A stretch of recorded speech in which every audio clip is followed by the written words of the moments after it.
Le Premier ministre Daniel Kablan-Duncan participe au sommet Inde-Africa New Delhi en Inde. Il a exposé sur les opportunités d'affaires en Côte d'Ivoire aux industriels indiens et aux autres opérateurs économiques asiatiques.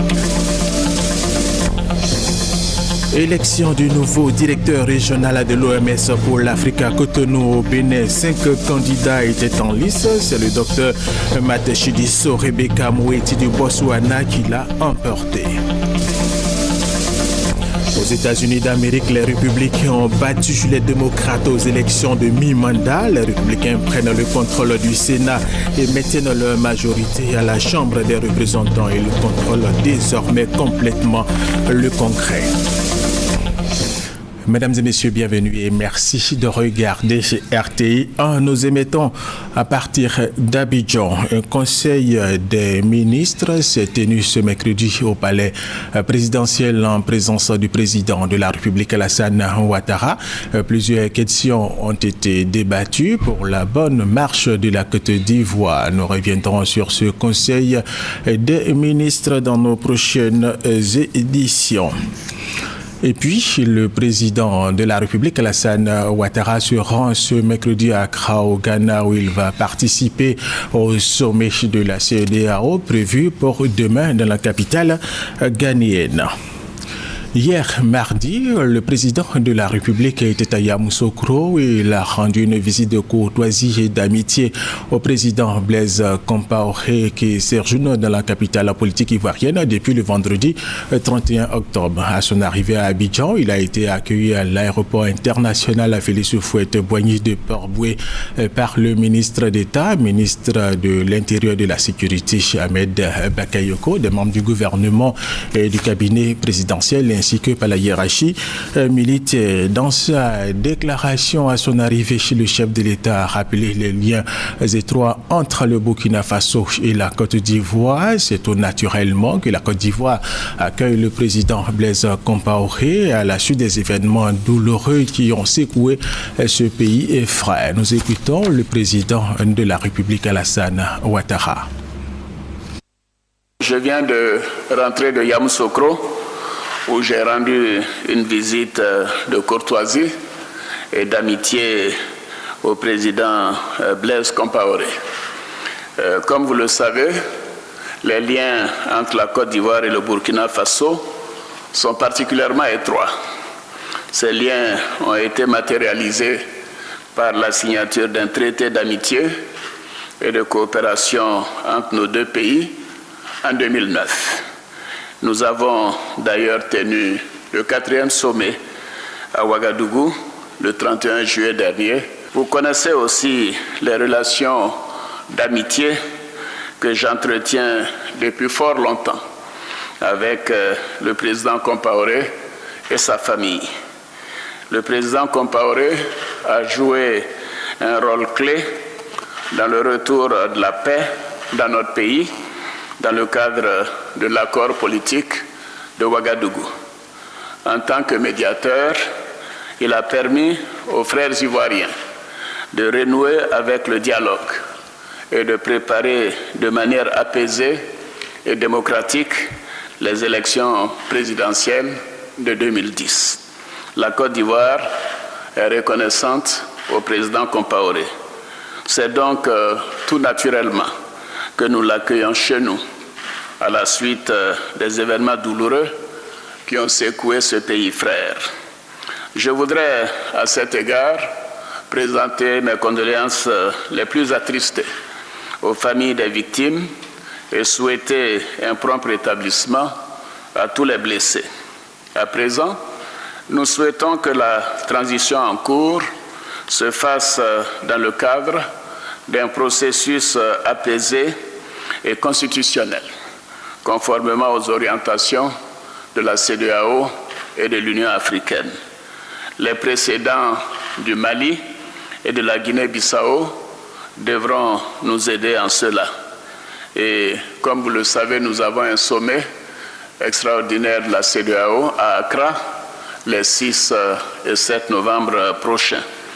Nous souhaitons que le Burkina Faso renoue le plus rapidement possible avec la paix et la stabilité.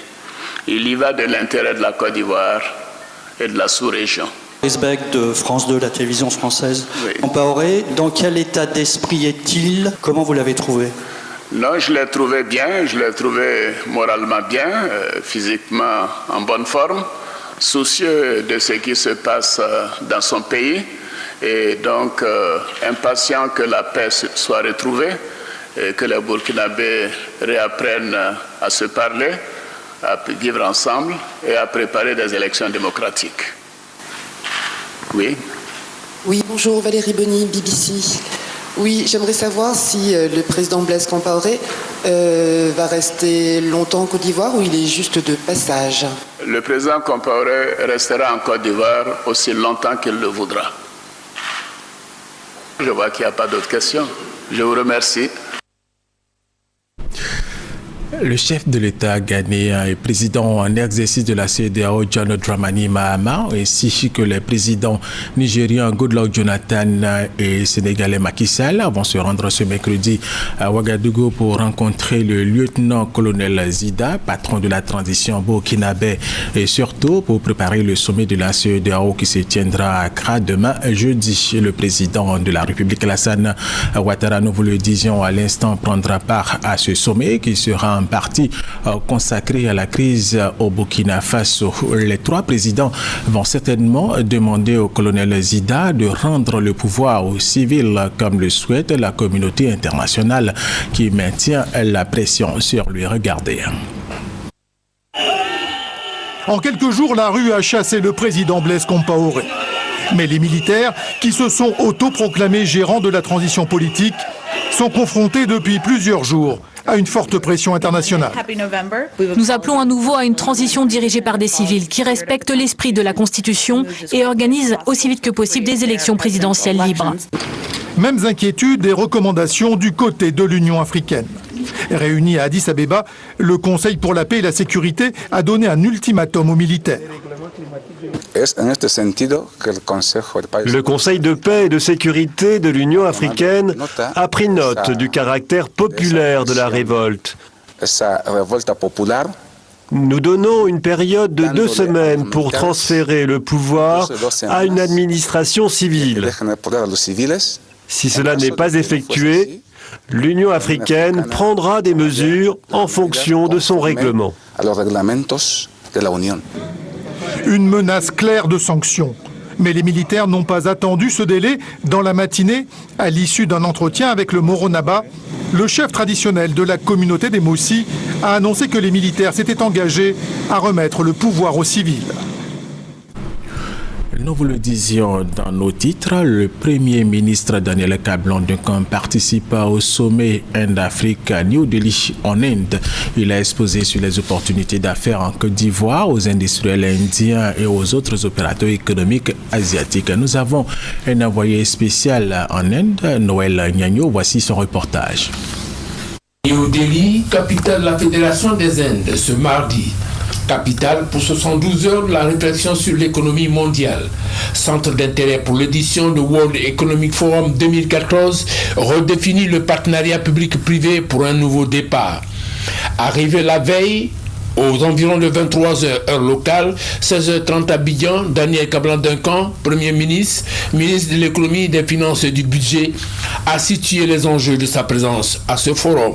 Le président de la République nous a demandé donc de venir avec les ministres Billon et le ministre Jean-Claude Brou pour renforcer la coopération entre l'Inde et la Côte d'Ivoire. Renforcer la coopération, il vaut déjà quoi? Mais écoutez, je pense qu'on est autour de 580 milliards à peu près d'échanges commerciaux entre l'Inde et la Côte d'Ivoire. Ça a bondi ces derniers temps fortement.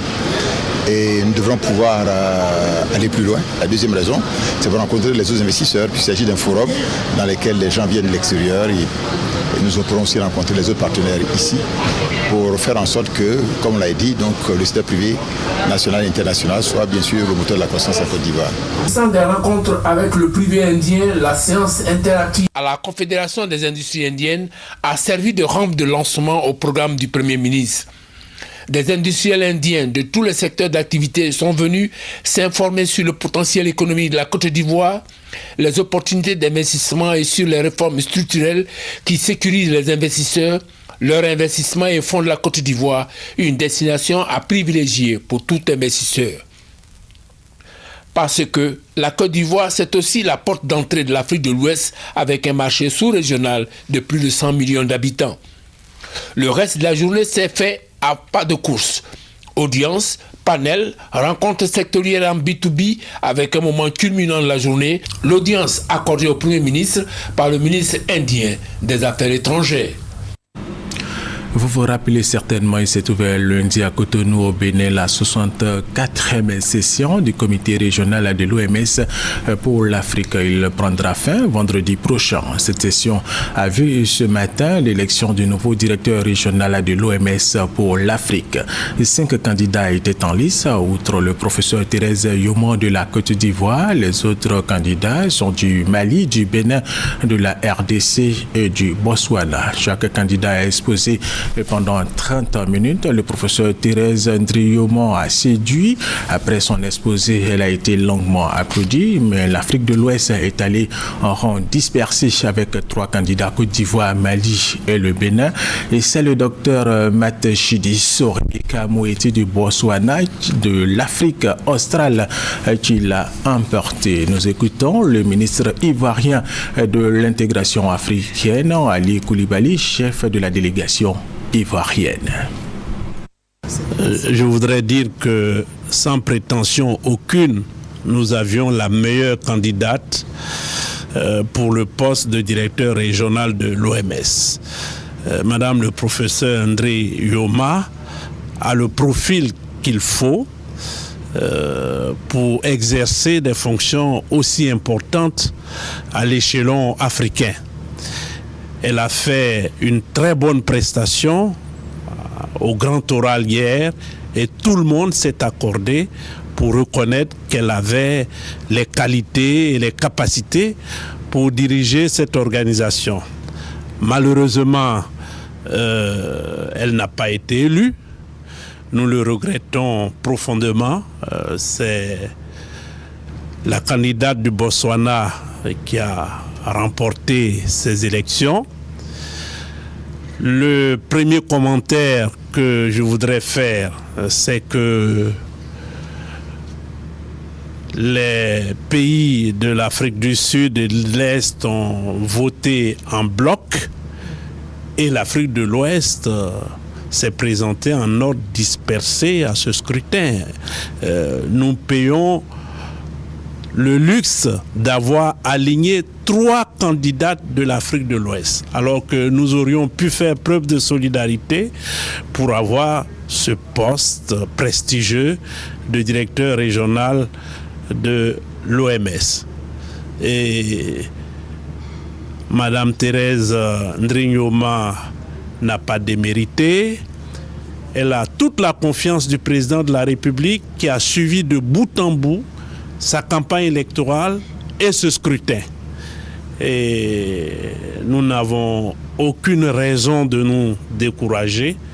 Et je pense que nous prendrions d'autres mesures pour remporter d'autres postes au plan international. C'est extrêmement important pour le rayonnement de notre pays.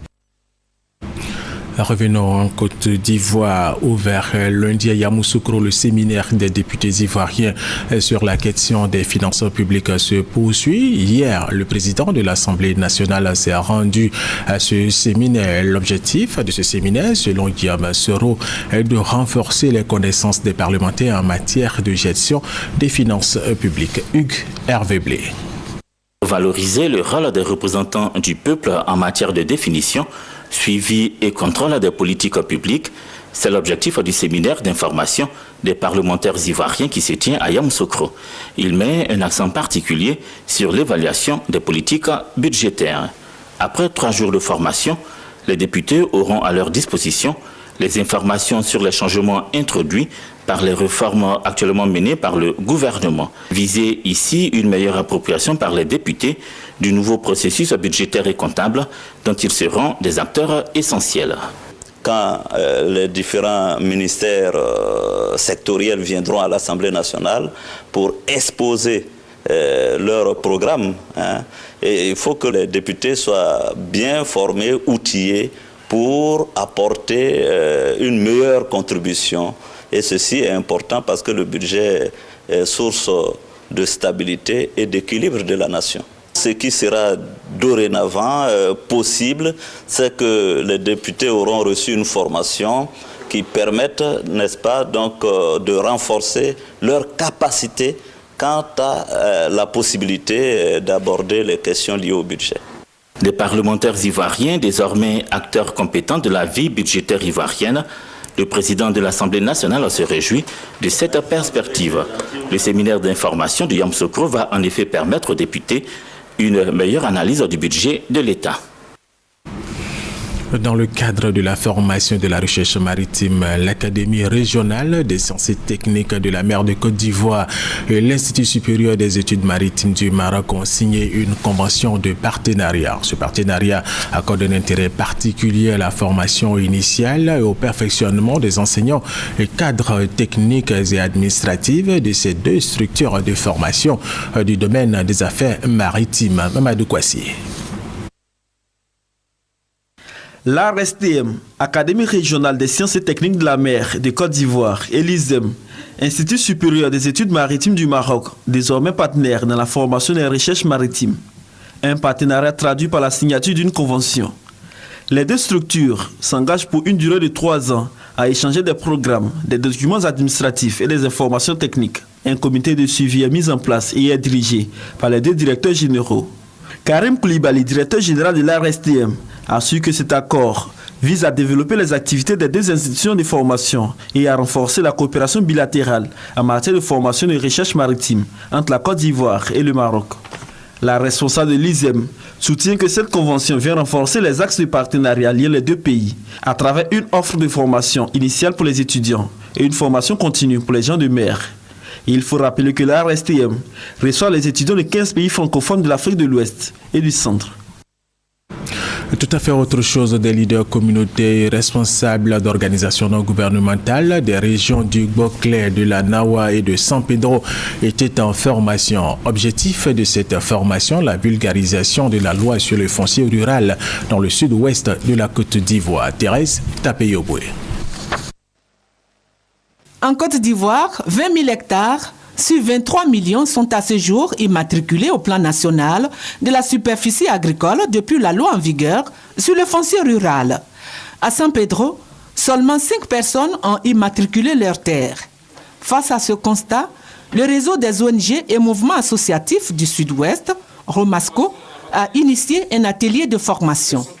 72 leaders d'opinion, autorités traditionnelles et religieuses ont pris part à cette formation appuyée par le Centre de recherche et d'action pour la paix, CIRAP.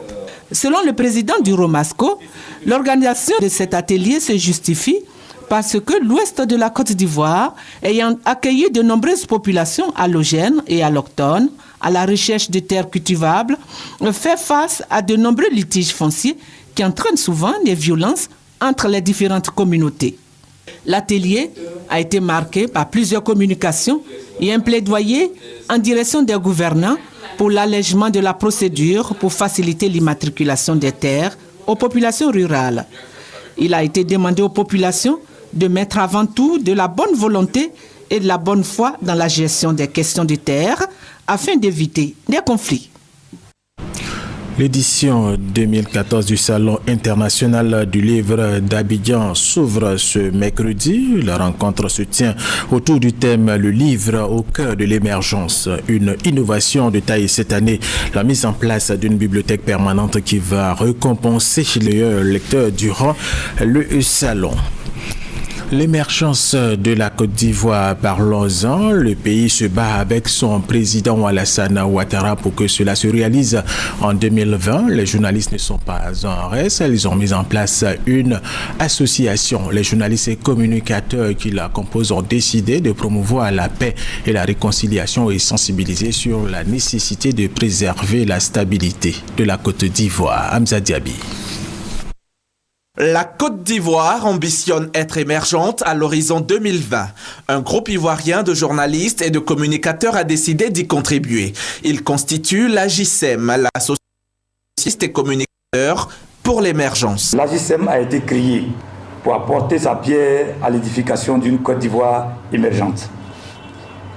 Les journalistes et communicateurs qui la composent ont tout simplement décidé, entre autres, de forger les consciences à la culture du travail, d'accompagner toutes les actions et activités de développement de la Côte d'Ivoire, de faire des propositions, de promouvoir la paix et la réconciliation, de sensibiliser sur la nécessité de préserver la stabilité en Côte d'Ivoire. L'AJSEM, à travers ses actions, veut montrer que les journalistes sont capables d'être des acteurs et des vecteurs de paix, de réconciliation et surtout de développement.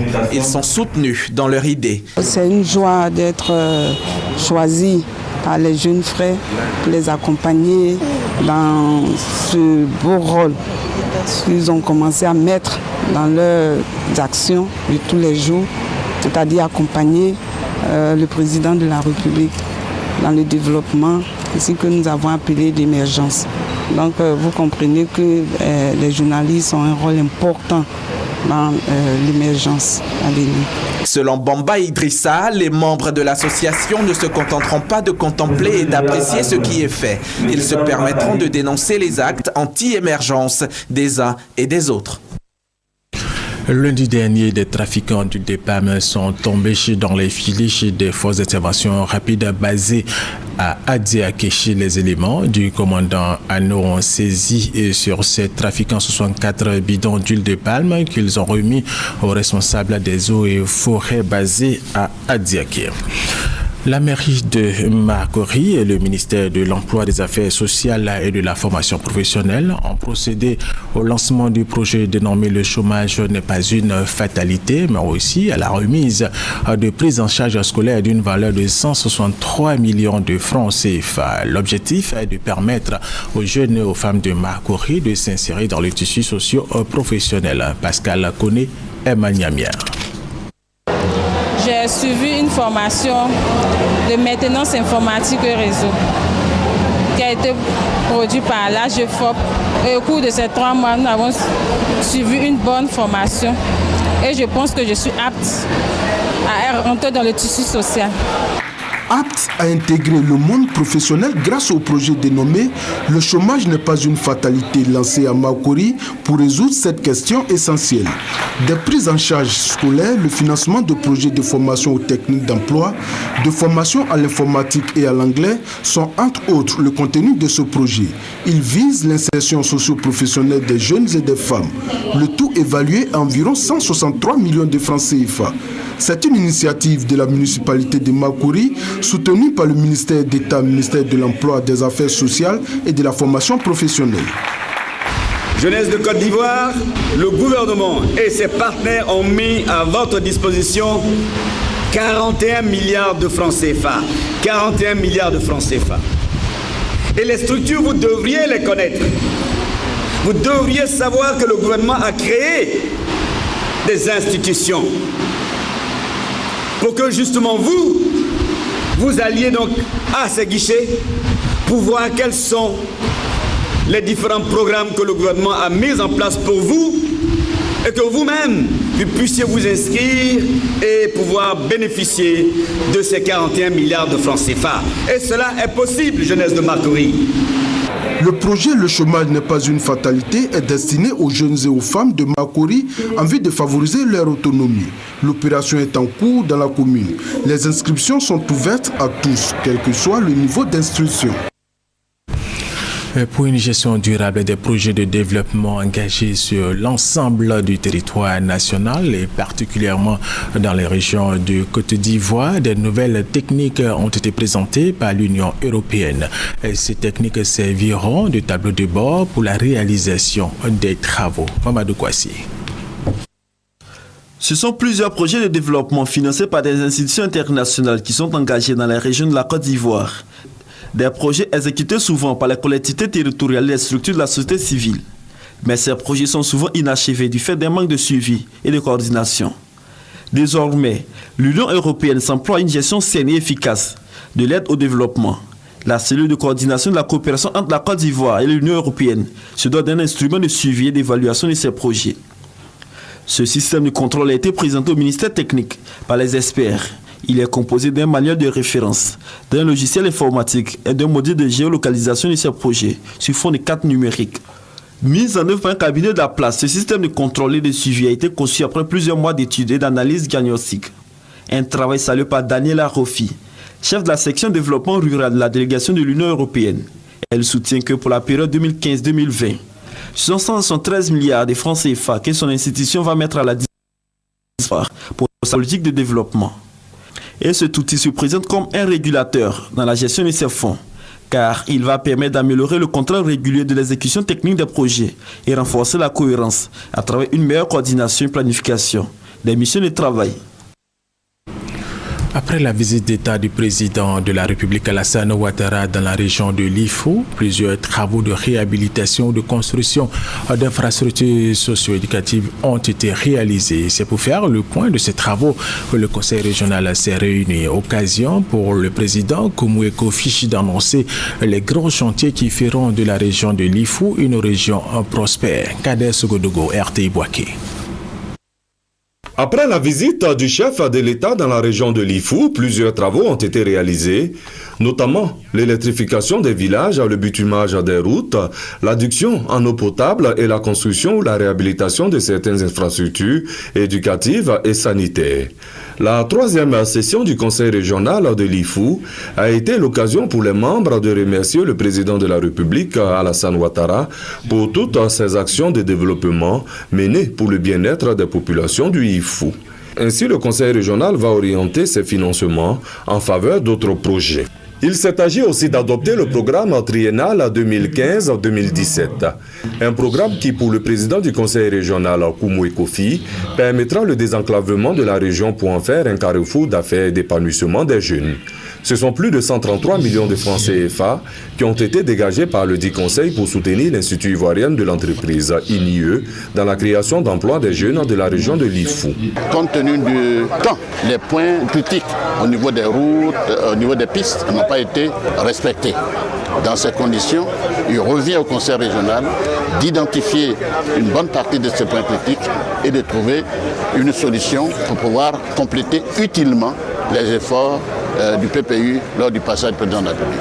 Je crois que c'est une avancée, nous apprécions cela et je crois que c'est un point de départ vraiment important pour le Conseil régional de l'Ifou. Plusieurs projets ont été annoncés pour faire de l'Ifou une région touristique où il fait bon vivre. Comme chaque année, les chiites du monde entier célèbrent l'Achoura pour commémorer la mort d'Hussein, le petit-fils du prophète au cours de la bataille de Kerbala. Cet événement majeur dans l'islam chiite symbolise la lutte menée par les chiites contre l'oppression menée par les sunnites, un autre courant de l'islam. Ici, en Côte d'Ivoire, l'événement a été célébré et c'était hier. Konepa Gassoro. Chant liturgique et lecture coranique. Nous sommes au complexe Al-Zahra de Makori. L'association Al-Ghadi de la communauté musulmane libanaise chiite célèbre l'Achoura, événement qui commémore l'assassinat de l'imam El Hussein, petit-fils du prophète de l'islam et plusieurs de ses proches dans le désert de Kerbala en Irak. On commémore 7 jours pour lancer un appel pour tout le monde. Rester collaborer avec fraternité, car nos buts, c'est que Dieu nous bénisse et que Dieu nous mette toujours au bon chemin. Le ministre d'État, ministre de l'Emploi des affaires sociales et de la formation professionnelle de Moussa, par ailleurs parrain de cette cérémonie, exprime la solidarité du gouvernement, mais aussi celle de son ministère à la communauté libanaise. La délégation qui m'accompagne et moi-même avons été très touchés par la qualité de l'accueil qui nous a été réservé. C'est ainsi pour moi le lieu de vous réaffirmer mon soutien et de vous encourager à persévérer dans la commémoration annuelle de l'Achoura. Après plus de 13 siècles, l'Achoura est toujours célébrée par la communauté musulmane chiite. Elle est le symbole de la victoire du bien sur le mal, mais aussi le triomphe du sang sur l'épée. Une opération dans le sang, donc, en vue de sauver des vies humaines. En l'honneur de l'imam Hussein, et surtout en l'honneur des malades que ce sang peut les sauver, et que nous participons chaque année à donner ce sang. Don de sang auquel a participé le ministre d'État Dosso Moussa et ses collaborateurs. Pour rappel, l'Achoura est célébrée le 10 du premier mois de l'Égypte par la communauté musulmane chiite.